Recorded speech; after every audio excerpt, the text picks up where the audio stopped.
summer morning, and to be among homeschoolers. I personally believe that if anything's going to save this country, it's going to be homeschooling. Because as you know, the public schools are in such a bad state, and there's absolutely no possible way that they can reform themselves or improve. It's only going to get worse, much, much worse. But I like to start a lecture to a group like yours by first talking about how I got involved in this thing, because a lot of people are very curious as to why someone like myself would be involved in the homeschool movement. And it really started back in, I guess it was the early 60s when I was an editor at Grosset and Dunlap in New York City, one of the big publishing companies. And a friend of mine there by the name of Watson Washburn had started an organization called the Reading Reform Foundation. And he asked me if I would agree to become a member of his National Advisory Council. And I said, sure, but I want to know, well, what does the Reading Reform Foundation want to do? And he said, well, we want to get phonics back in the schools. So I said, get phonics back in the schools? Since when was it taken out? So he began to tell me how the professors of education had taken out the phonics, alphabetic phonics method of teaching from the schools in the 1930s, and how they had put in this new look, say, whole word or sight method that teaches children to read English as if it were Chinese. You know the method as the Dick and Jane method. You know, see, spot, run, and all of that. And I said, well, that's ridiculous. How can you possibly teach somebody to read by that method? I mean, English is not like Chinese. He says, well, they're doing it. And he suggested that I read Rudolph Flesch's book, Why Johnny Can't Read. And I read that book, and for the first time I realized that this nation was, our educators were going crazy. I mean, this was a very strange form of insanity. I'd never heard of anything quite so strange as trying to teach children to read English as if it were Chinese. Well, anyway, so that opened my eyes as to that. That was when I first became aware that there was even a problem in our schools, because when I had gone to school back in the early 1930s, as a matter of fact, I was in first grade in 1931, which is ancient history to you people who were born so much later. We got a pretty decent education in those days. In New York City, the schools were pretty good. I mean, they taught you reading, writing, and arithmetic, and history, and geography, and all the good subjects, and it was a pretty decent education. So I had no complaints, but I for the first time, I became aware that there was a reading problem, that Johnny was having problems learning to read. To my mind, that was beyond belief. And so then in around 1970, I decided I wanted to write full-time. I left the publishing business, and a friend of mine who was the owner of Arlington House, which is presently the Conservative Book Club. I'm sure you've all heard of the Conservative Book Club. Neil McCaffrey owns that, and he asked me if I would write a book about how to start your own private school. Well, I didn't know very much about private schools, but I was willing to find out, and I did a lot of research and finally did the book for him. And in doing that book, I decided to become to get into the public schools to find out what was going on in the public schools, because a lot of people were starting new private schools, and so I felt I should find out what is going on in the public school. And of course, the easiest way to find out is to become a substitute teacher. I don't know how many of you have subbed, but it doesn't take very much. You don't have to be certified. All you have to be is warm.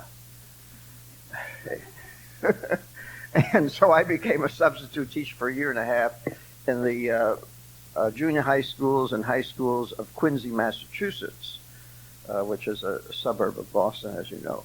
And I was just shocked at the change that had taken place since I had been in school. back in the 40s. This was the 70s, the early 70s, and these kids were reading as if they were a bunch of foreigners who had just gotten off the boat. See, now, I was brought up in an immigrant family, and I knew what illiteracy was like, and these kids were reading as if, they weren't born in America. And I said, something is desperately wrong, because Rudolf Flesch had exposed the problem in 1955. How is it that in 1970 the kids were still having reading problems? Hadn't the educators changed anything? Well, I found out that they hadn't.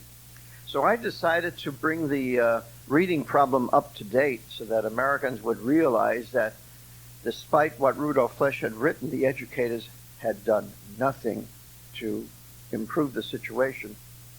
And I wrote a book entitled The New Illiterates, in which I not only gave the history of the reading problem, but I also found out how this ridiculous method got started. And it was invented by Reverend Thomas H. Gallaudet, this method of teaching children to read by sight, as we say, without teaching the alphabet sounds, was invented by the Reverend Thomas H. Gallaudet, who taught the deaf how to read and write. Well, it makes sense to teach the deaf, who can't hear sounds, to look at a picture and look at a word and try to learn the word by sight. But it certainly is not appropriate for normal hearing children. But Dr. Gallaudet, Reverend Gallaudet, thought that it could be adapted for use by normal children. Well, it was tried in the primary schools of Boston beginning in 1837, and it was such a disaster that the schoolmasters rose up in protest and wrote a stinging critique of this whole word method. So the first critique of the whole word method was actually written in 1844. 1844. And I decided to reproduce that critique in this book so that people would realize that this was not new, that this had been tried before, and that it was found to have been a failure, and that the educators in those days, who were not in the NEA, they didn't have an NEA back then, and they didn't have the kind of education establishment we have today. The upper grade schoolmasters were able to get rid of that method, and their critique is very useful because they describe exactly what is happening to the children today, not only with Dick and Jane, but also now with whole language. I'm sure that many of you are aware that the schools are now into whole language, which is an even worse form of this methodology. Well, in any case, the educators are not solving the reading problem. That's one of the reasons why homeschooling is growing, because parents realize now that if their children are going to learn to read, they're going to have to teach them at home, because the schools are not going to do it for them. So if you want to know more than the professional educators, read this book, and you'll be able to argue with them from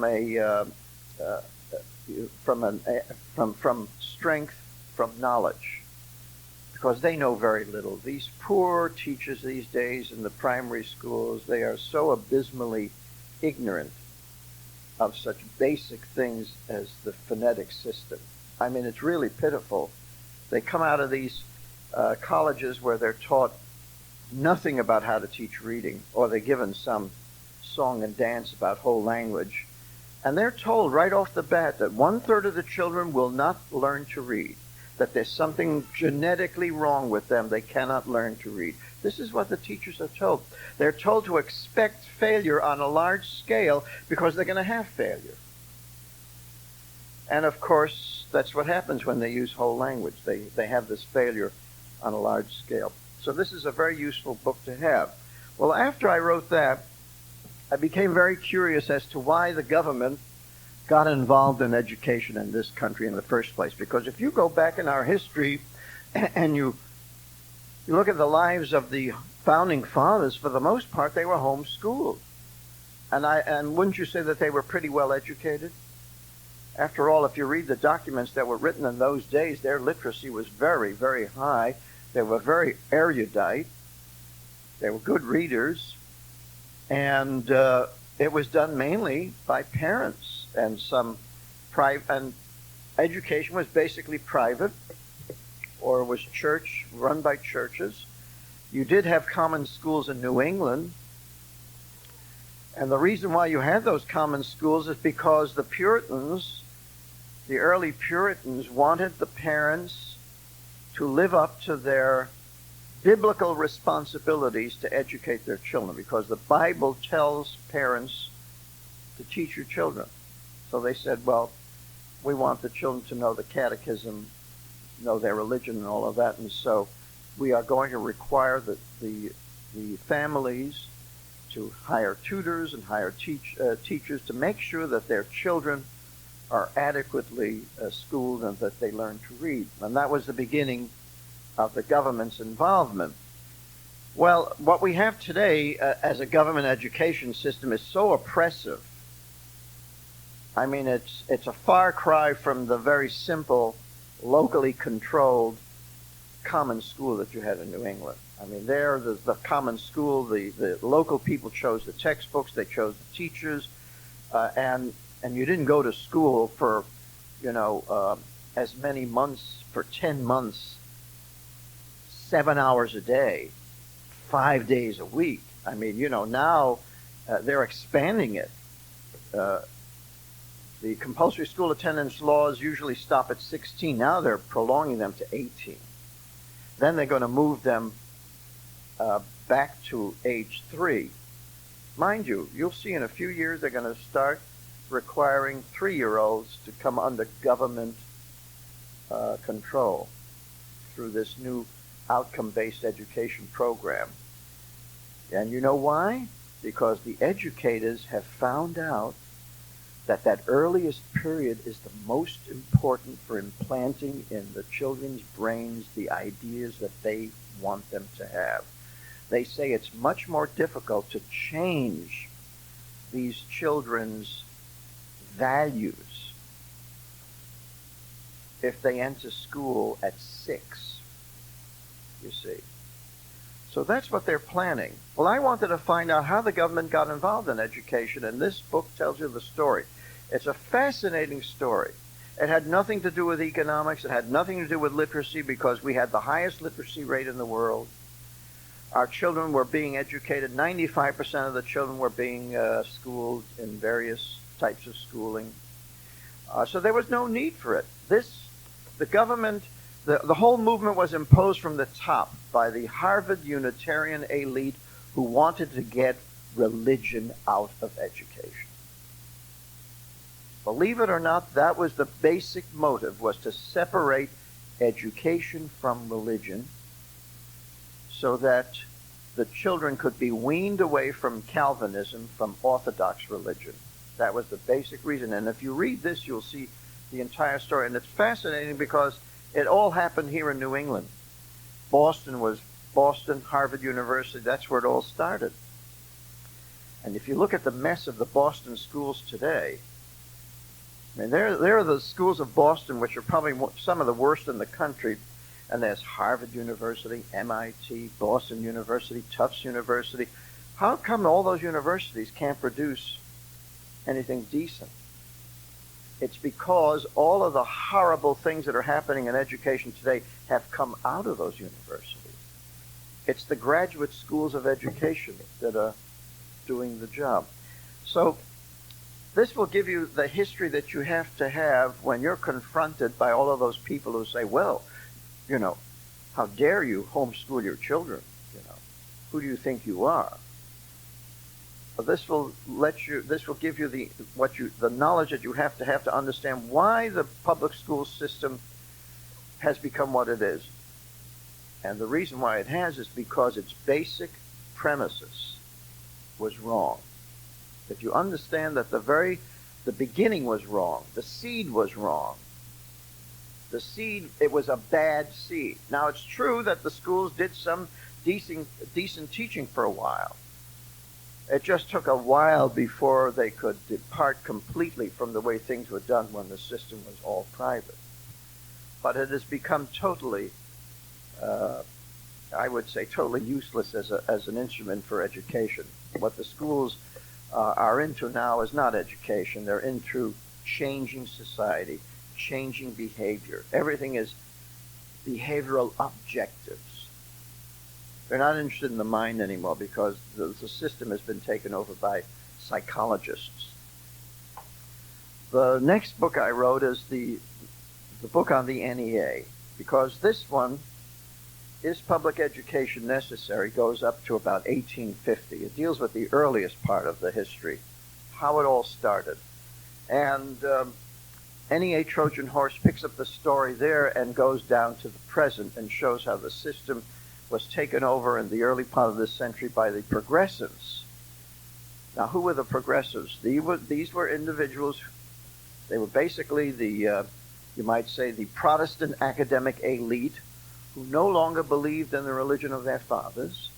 They now put their faith in science, evolution, and psychology, you see. And it was during that period that psychologists took control of the American education system. You have to understand that it's the psychologists who created the graduate schools of education. You know, to become a teacher back in the old days, all you had to do was go to a so-called normal school or an academy. You didn't have to have a college degree to become a teacher. You went to a normal school where they taught you how to become a teacher. Nowadays, you not only need a bachelor's degree, you need a master's degree, and then they have such a thing, a creature known as a doctor of education. A doctor of education. These are the most ignorant people you will find anywhere on the planet. Talk to a doctor of education, and what comes out of their mouths is utter, total nonsense. See, they're all being taught by psychologists. This has nothing to do with education. They go to school to become, they go to these universities to become psychiatrists without a license. That's what they're practicing now in American schools, is psychiatry without a license.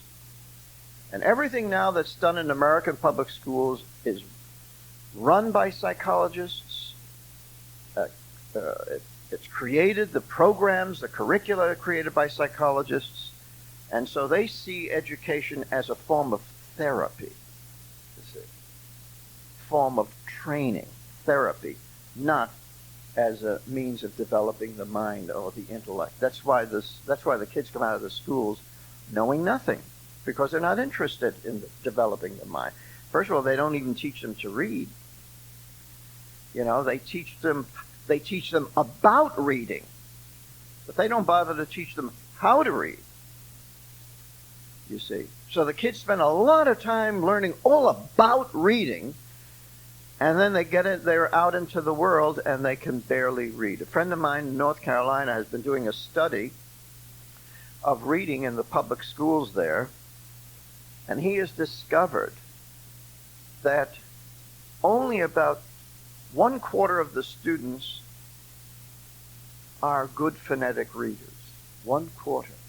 75% of the kids coming out of that school that he has tested the kids are sight readers. That is, they're guessing. They're guessing words. They're using the usual sight techniques. 75%. This is the latest. What kind of a country are we going to have where kids can't read accurately, where they've got to guess? It's going to be a very strange country. Kids, books. You go to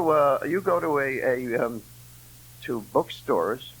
You don't see young people in bookstores. Where are the young people? They're in the record stores.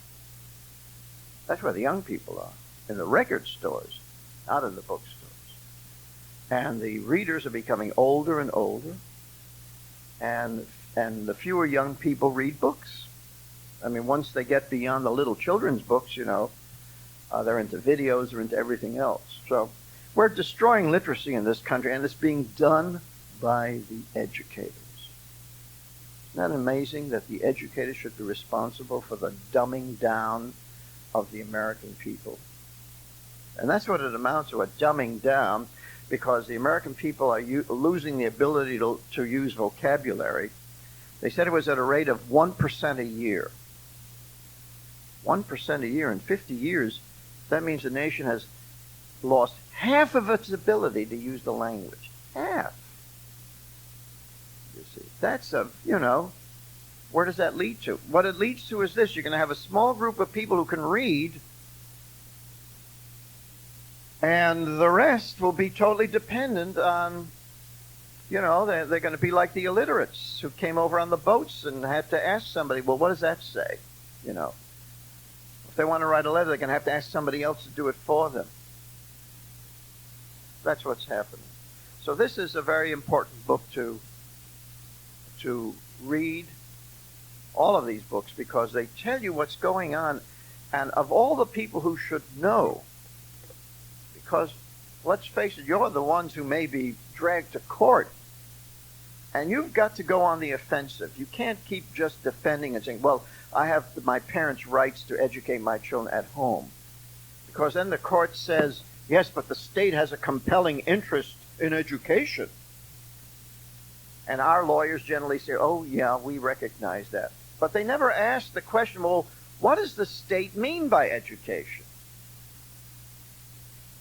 Please define what you mean by education. Because all these kids are coming out of school illiterate. Is that what you mean by education? You see? So you want to be able to argue with the other side, but you're not going to be able to do it unless you got the facts, unless you have done your homework. And so I strongly urge you to really get to know what is going on so that you can defend yourself intelligently, not emotionally, but intelligently. Just simply tell your neighbors, I'm giving my child the education that child needs. The schools are not doing that. And the statistics prove it. The statistics prove it. So this is a good book to have. Well, after that, I realized that I had to produce something that would help the parents do what the schools were not doing.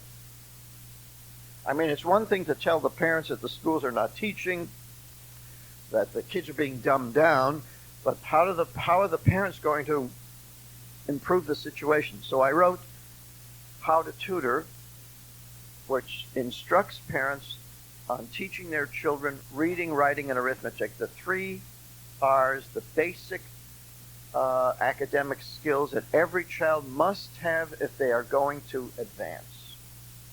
They've got to have these 3 abilities. And I felt that this was the one thing that had to be done, and so I wrote this book, and it's being used. It has been used by thousands and thousands of parents all across America, very successfully in teaching their children to read phonetically, teaching them to write cursive.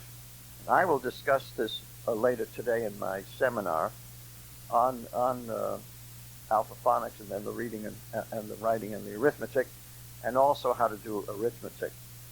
And then I produced the alphaphonics because when I started tutoring youngsters in reading, I realized that I needed a large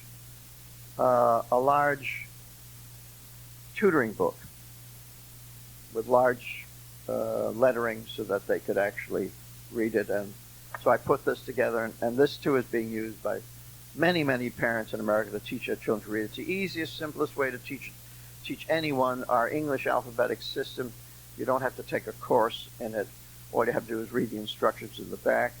And I've produced audio tapes for those parents who never had phonics and are a little shaky and want to have that additional information. So that's how I got involved in this thing. So it's just gone from one thing to other. I got involved in the homeschool movement mainly because of alphaphonics and how to tutor, you see. And I've watched this movement grow, and it's really an amazing development. It's a wonderful, marvelous development, and it gives me hope that the parents are going to change things in this country because they are finding out on their own what is wrong, and they refuse to subject their own children to the educational malpractice that is now so rampant throughout American education, throughout our schools, the school system. Now, One of the wonderful things about homeschooling is that we are rediscovering the benefits of parental education. And I keep adding to the number of benefits. I started at one time with 15. Now I'm up to 32. But I'm not going to go over all of them, but I'll start with the most important. The most important benefit of homeschooling is that you can impart to your children knowledge of God to begin with. That is absolutely number one, knowledge of God. See, what the public schools have done is they've taken God out of education. They believe in evolution, that children are animals. So if the kids act like animals, they say, well, that's natural, you see. They say, kids are going to do it anyway because they're animals. Well, if they're going to do it anyway because they're animals, why even bother to give them condoms? I mean, you don't give dogs condoms, do you? They're animals. But it just shows you how corrupt and ridiculous the schools have become, But knowledge of God is number one. And of course, how do you teach your children knowledge of God? Through the Bible. I was watching in the hotel this morning, the Family Channel. They have a whole series of tapes on teaching children the Bible. But I prefer reading directly from it. Of course, you could have read the Bible with your children.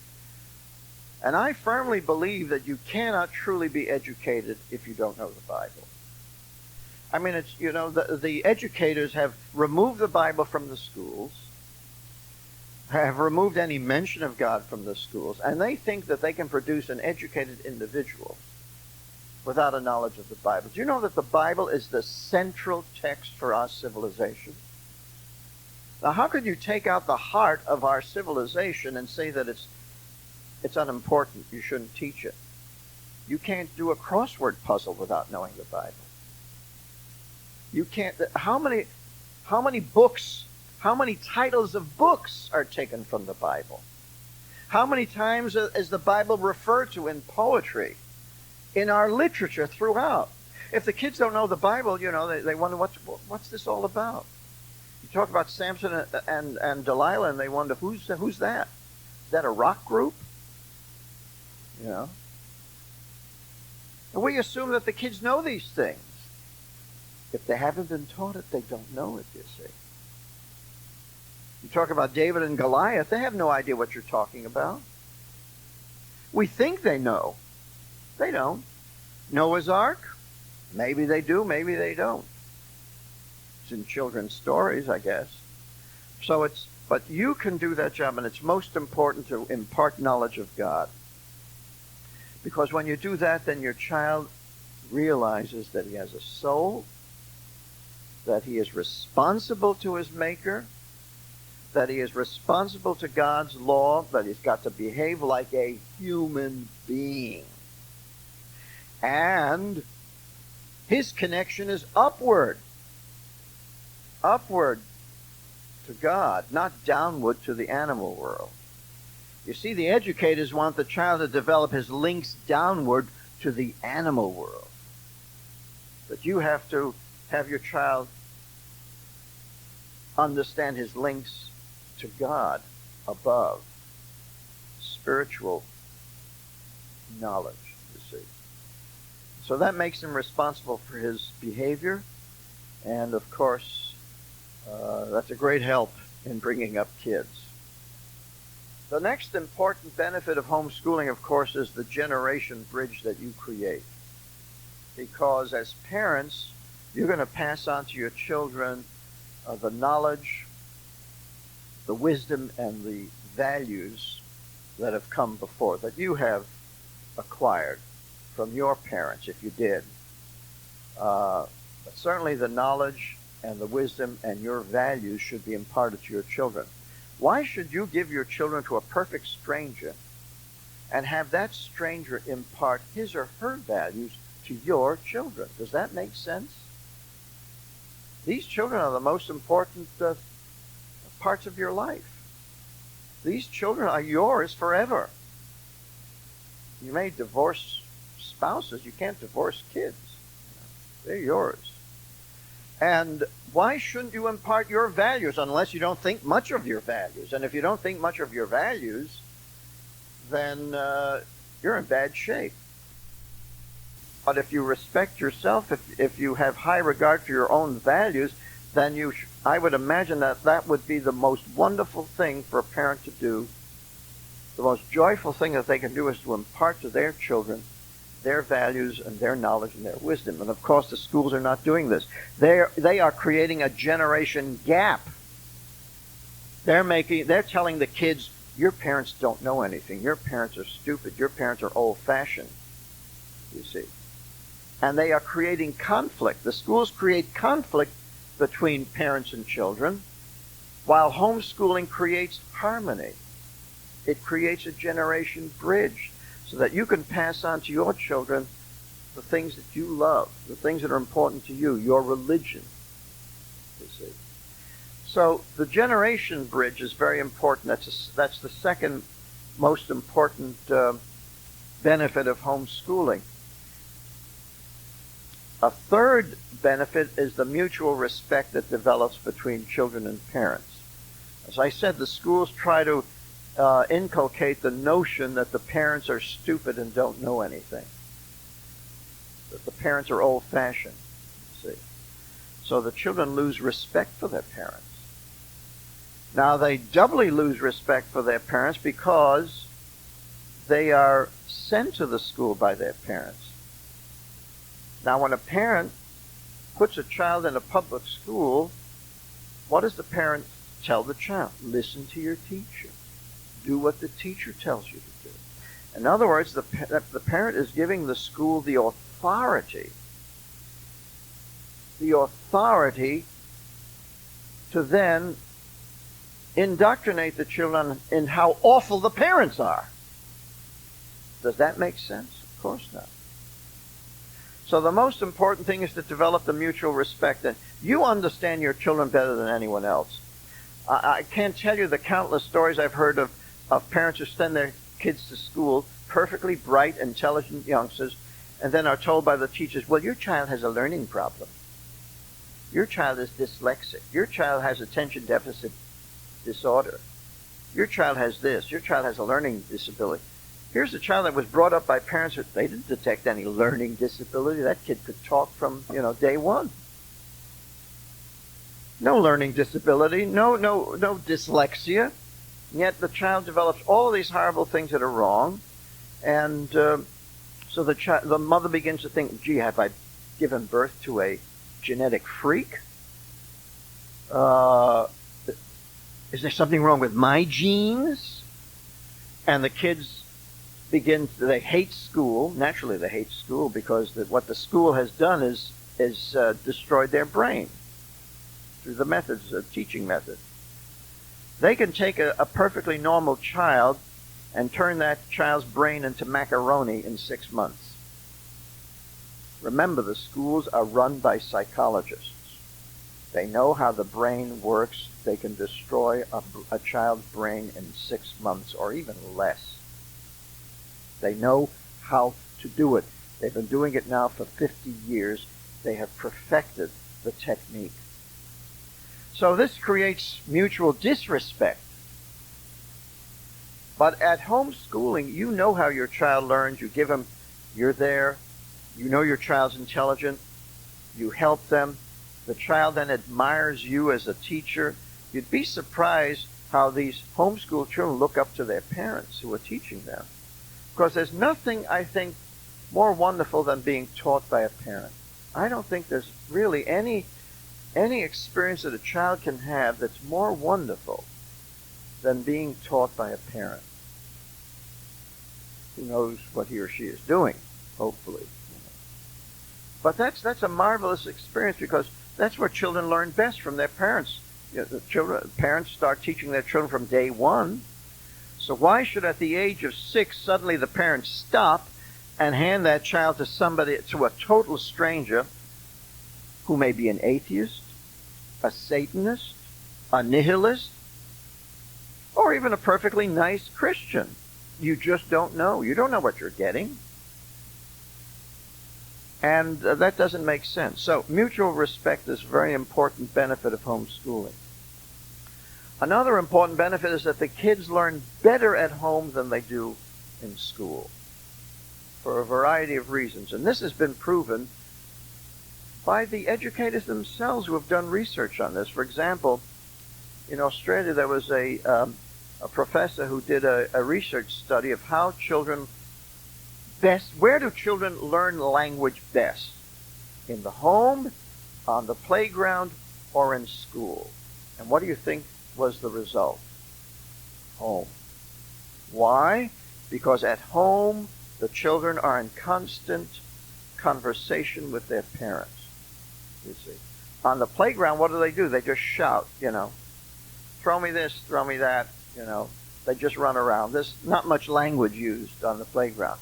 And what happens in school, most of the times the kids are quiet. They don't talk. There's no conversation. Teacher just barks a couple of orders. Johnny, do this. Mary, do that. That's all. It's at home that the child develops the use of language. So the children do learn better at home because, first of all, home is not like a school. And I have told many homeschoolers, I said, don't replicate a public school in your home. The first thing that a lot of homeschoolers do is that the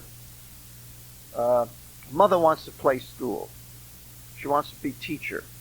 So she gets a pointer and she gets a chalkboard and has the kids sit in front of her, like in a school, and she just replicates a public school. Well, that's not what a home is, you see. But you see, we're so used to seeing education in terms of a blackboard and a stick and somebody standing in the front that you just think that that's the way it should be done. But then you find out, hey, it doesn't have to be this way. You can use a kitchen table. You can use a nice little corner, wherever you want to. You can relax. You don't have to hold up a pointer. You don't have to lecture to the child sitting in front of you. It's a totally different kettle of fish. It's more relaxed. It's based on a loving relationship. You see, that's what makes all the difference. You see, in a school, at least when I was going to school, the teacher was up front. The child was there. She had 30 kids that she had to teach. And so she was detached, and the children were there, and she sort of had to keep them in order, in line, because 30 kids, you see, and that was the system. She was not interested in how the kids felt or what they would, what their values were. In my day, the last thing the teacher wanted to know was how you felt. She just wanted to know if you were learning what she was teaching. Today, it's different. The teachers bond with the students. They're into bonding, You see, so they're getting the kids are crawling all over the teachers because they're bonding, because they want to get into the kids' minds and souls and hearts, because they want to. It's a form of, you might say, it's a kind of spiritual kidnapping. You see, that's what they're doing. They're taking the kids away from their parents, removing the kids' loyalties from their parents. You see. That's how they do it these days, because now the psychologists have found out that you've got to use emotion. You've got to use feelings if you want to take the kids away from parents. You can't do it anymore by just being a detached teacher up front who respects parental rights. You see, when I was going to school, the teachers respected parents' rights. They knew what their boundaries were. They knew that, hey, you don't go beyond this. You don't become familiar with the students. You're the teacher, you see.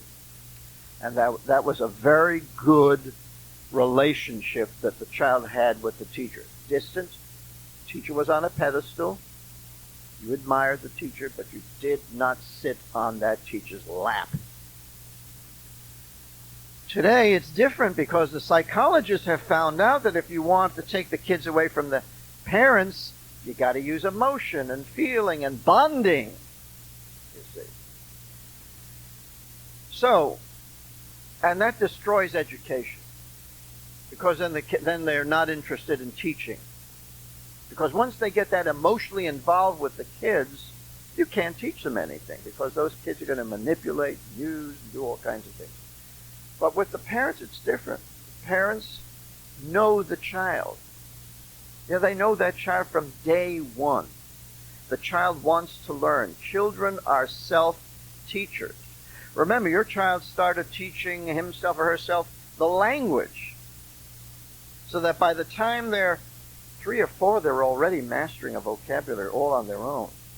By the time a child is ready to go to school, they've mastered a vocabulary in the thousands of words without the help of Sesame Street, without the help of teachers, without the help of anybody. They learn language all by, so they are great self-teachers. And what the homeschool does is build on that self-teaching capability, that self-teaching desire. That's why kids say, oh, let me do it. I don't want, don't tell me, I want to do it, They are self-teachers. They're very proud of their intellect. You know why? Because at that stage in life, their brain is growing at a rate that will never grow again later on in life. From day one until the age of about 6, you know how that brain grows. You see it before you. Just sort of the development of the child's intelligence during that period is quite astounding. So the child knows that he's very intelligent. He knows it. He feels it, because that brain is growing at an incredible rate. What the child doesn't have is experience and knowledge. But he's got a brain that is working wonders. And so the child builds on that, and the parent builds on that momentum that's created is innate in every child, that momentum. And the parent simply goes along with that and continues it and gives it a little more of a push, you see. What the schools do is they try to shut it down. The schools try to destroy that momentum. They shut it down. They stop the brain from developing. That's what happens in the school. Another important benefit of homeschooling is that the parents learn more than the children. Now that's very important. It's as if the parents are going back to school, because they are now learning what they never learned in school. They're learning the history, and you'd be surprised how much the parents are enjoying learning all the things that the school never bothered to teach them. Because now they decide, hey, I'm going to teach my child something that I never learned before. There are some parents who are actually teaching their children Latin. They teach their children language. They decide, well, I'm going to learn. Why not? Often parents say, well, I can't do algebra, I can't do this, I can't do that. Well, yeah, that may be so, but listen, why don't you just sit down and go over it again from the very beginning using a better text, like the Saxon books. One of the most marvelous things about the homeschool movement is the development of materials that are helping the parents do a very good job in educating their children. Of course, these books are resisted by the public schools. I mean, the Saxon books are available for anybody, including the public schools, and believe it or not, some public schools have actually used the Saxon math books and are getting terrific results. But the resistance is there. You might have individual teachers, just as I know that there are individual teachers who are using alphaphonics, but they don't tell anybody else. They have to keep it a secret. If the principal found out they were doing it, they'd be in trouble. So the parents learn more than the children. And that's a healthy development, because homeschool parents are a very special breed, very special group of parents. Knowledgeable parents. That's the most important thing. They are a different group of parents from your typical parents who believe that they don't know anything and they can't teach their children basics. They feel so incompetent. Speaking of self-esteem, what kind of self-esteem do they have if they can't teach their children how to read and write? but that's the way the average American parent feels. It very incompetent. Another important benefit is that the home is a safe haven for the children. In this day and age, with a culture awash in drugs, pornography, crime, disease, your children need all the protection they can get. All the protection they can get. You want your child to get onto drugs? Just put them in a public school. Why? Well, that's the marketplace for drugs. Why is it the marketplace for drugs? It's what is known as target marketing. They are targeting the young kids because, first of all, they're ignorant, and they are the customers of tomorrow. They don't target adults. Adults are set in their ways. Adults have their habits formed. Adults don't get on drugs. It's the kids who get on drugs. Today's druggies, most of today's marijuana smokers and all that, they got started back in the school days, back in the 60s and 70s, during the heyday of the hippie movement. So naturally, the drug pushers are going to target the schools. So every high school in America is a marketplace for drugs. I've never heard of a high school in America that was drug-free. Never. I've been out in the middle of nowhere, Nebraska. You ever been in the middle of Nebraska? That's nowhere. And yet, even a high school in the middle of nowhere will have a drug problem. And I asked the people there, well, how did drugs get into your school? Well, they say, well, you see, the main highway from Mexico to Chicago is through Nebraska. So on the way to Chicago, they stop off in Nebraska and they sell drugs. They get drugs into the school. Well, the drugs are in every high school because that's the marketplace for drugs. And the drugs are not decreasing in use. As a matter of fact, some drugs are increasing, some are decreasing. But overall, drug use is on the upswing again. It's not on the down. Now, why is that? After all of this education about the harmfulness of drugs, why is that? Well, because these kids in the schools have been so dumbed down. They have this peer pressure. The parents don't care. Because I will tell you frankly that any parent who puts his or her child in a public school does not care. Because if they did care, they wouldn't put their child in that kind of an atmosphere. Now, you probably know a lot of parents who, you would feel that they are perfectly good parents. They may be relatives of yours, friends of yours, neighbors of yours. Well, they certainly care, but they put their child in that public school and they say, our public schools are different. And my son or daughter has a wonderful Christian teacher. Well, that's only one teacher out of how many? And it doesn't take much. One of the most important researchers in education said that sometimes you can do more in 1 hour in school to change a child's values. In 1 hour. Than in the whole 12 years. And I can prove that. I know of a family in Michigan, second grader, 9-year-old, was shown a film on suicide in his class. His parents were not informed about it. No permission was asked. That child saw that film, the next day imitated what he saw in the film and hung himself. That's how 1 hour can change a child's life. 1 hour in the classroom. That child was not suicidal. I know the parent. I know the mother very well. She told me that her son was not suicidal. He was just imitating what he had seen in the film. Educators know what they're doing. They know their power. So the safest haven for your children is your home. Just think of AIDS, for example. Nowadays, You can't fire a teacher with AIDS. You can't fire a cafeteria worker with AIDS. Children with AIDS, there are parents whose children have AIDS and they're doing everything in their power to get that child in a public school. You would think, why are they trying to make their children even more miserable than they are?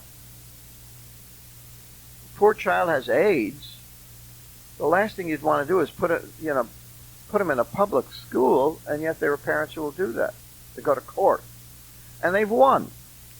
So you may not know if your child's, fellow little student there has AIDS because it's all done confidentially.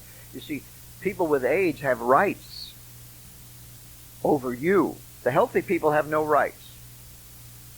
People with AIDS have more rights than you do. So your child may have a playmate that has AIDS and you won't know it because the schools will not reveal it. So the school is a safe haven from drugs, from promiscuity, from all of that nonsense that now the youngsters are exposed to in the public schools. Another important benefit of homeschooling is the new technology that you can use. That's a very important thing. You can, nowadays, with the growth of and development of computer technology, your home can be a far better learning place than any school. First of all, they talk about, we have computers in our school. Well, have you ever seen pictures on television of them using computers in the school? You'll see one little child seated at the computer and a whole bunch gathered around, and they're all looking. And so that child is at the computer for 10 minutes or 20 minutes, and then another child comes in for another 10 minutes. That's not how you learn how to use a computer. You learn to use a computer when it's at home. And the child has access to it whenever he or she wants it, you see. So you've got camcorders, cassettes, video cassettes, audio cassettes, fax machines, computers, all kinds of software, books. Buy the books that you want. Also, you've got at your disposal the entire community's resources, the libraries. I know parents who take their kids not to the public library, they take them to the university library. Take advantage of all of these wonderful, wonderful resources. That's a tremendous, one of the great benefits of homeschooling is that you can take your children to the museums during the day, during the hours. You don't have to now find time on a weekend to take your child to a museum. Now you have the time. You see, the greatest benefit of homeschooling, aside from knowledge of God, is time. It's yours. It belongs to you. The educators have been stealing time from the families from the very beginning. And you're taking the time back and using it the way you want to use it. You want to take your child to a museum on a Tuesday morning? You can do that. You want to go on vacation in October? You can do that. You don't have to wait. You don't have to go when everybody else is going. You can go when you want to, off-season, and take advantage of all of the prices, the lower prices. Another great advantage of homeschooling is that it's convenient for the family. If father is transferred to another job, another city, or he wants to move, the family wants to go elsewhere, your school goes with you. So you don't have to worry about that. You have to worry about transferring, changing schools, different friends, giving up friends. Another important benefit of homeschooling is that the children get to become friends with one another. They get to know one another. They become friends with one another. You see, what happens in the public school is this. The youngsters, the younger ones, will develop their peer relations, their friends, their little clique. The older ones will develop their little friends, their cliques. And so the children in the family really never get to know one another because they're all going in their separate ways and their separate sets of friends. So they really don't become friends of one another. It takes years later on, when all of these cliques and friends and other ones have fallen by the wayside, that brothers and sisters look at one another and say, hey, maybe we ought to get to know one another a little better. But isn't it wonderful? But I've seen how families, homeschooling families with lots of kids, how they get to know one another very well. They become good friends. The older ones will help the younger ones. The younger ones look up to the older ones. I mean, they're together. They get to know one another. And let me tell you, there is no substitute for the family. No substitute for the family. I mean, you can look at your own lives. How many of your friends that you had in grade school, junior high, and high school do you still keep in contact with? Really good friends become almost like members of your family, but the rest fade away. I remember recently I came across my sister's yearbook, her high school yearbook. She's 2 years older than I am. And so during Christmas I visited her and I gave her as a gift her old yearbook, which somehow I had. I don't know how I got hold of it, but I had it, among my possessions. And in her yearbook are all these nice little, there were pictures of all her fellow students with all of their little congratulations and best wishes and all of that, She couldn't remember any of them. Not a one. But there was I, her brother, You see. They say diamonds are forever. Family is forever. Family is forever. That's why divorce is such a tragedy. That's why it's such a terrible tragedy. It's like smashing the diamond, You see, that's why it's a real tragedy. I suppose in some cases it's unavoidable, but certainly parents and children, you can't change that. I mean, that's for life. That's for life. So that's the tremendous benefit of homeschooling, so that the kids get to know one another, become good friends with one another. Another, of course, important benefit of homeschooling is the time that you save. Kids that no longer have to stand outside waiting for a bus, 45 minutes to the school, 45 minutes back, all that time that is wasted. And then the time that's wasted in the schools. They say that out of an entire school day, only 45 minutes is actually used for instruction. And I would probably conclude that instruction was not very useful. So you save a lot of time. Let me go over these a little more quickly. You have healthful socialization as an important benefit. Your children socialize with the kids you want them to socialize with, other homeschoolers.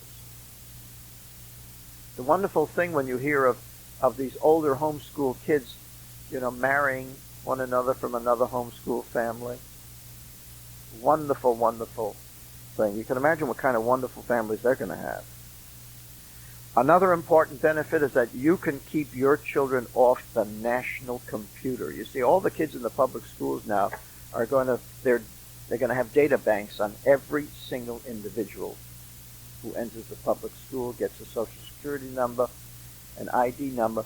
And so they are going to have in the national computer a file on every child in the public school. You'll be able to get a printout of that child's record from day one. Now, to whom is that data going to be accessible? Who knows? Tax collectors, regulators, government controllers, employers. Why should you put your child on a computer like that? So you're going to keep your kids off that computer. Very important that you do. Of course, the homeschooling movement in general is benefiting the community because you're saving the taxpayer money. I don't know what the cost of education per child is in this state. In Maine, what is it, $5,000 a year, $6,000 a year? So you're saving the taxpayer $6,000 a year for every child that's being homeschooled. They ought to appreciate that. And you ought to let the parents, you ought to let the public know that. As a matter of fact, one of the things that you can do is every year, as a matter of fact, you do have it in Maine, Home Education Week. During that period, you set up a table in the library, public library. You ought to have a sheet that states, we are saving the taxpayers so many dollars in taxes because we are educating our kids at home. Let the taxpayers know.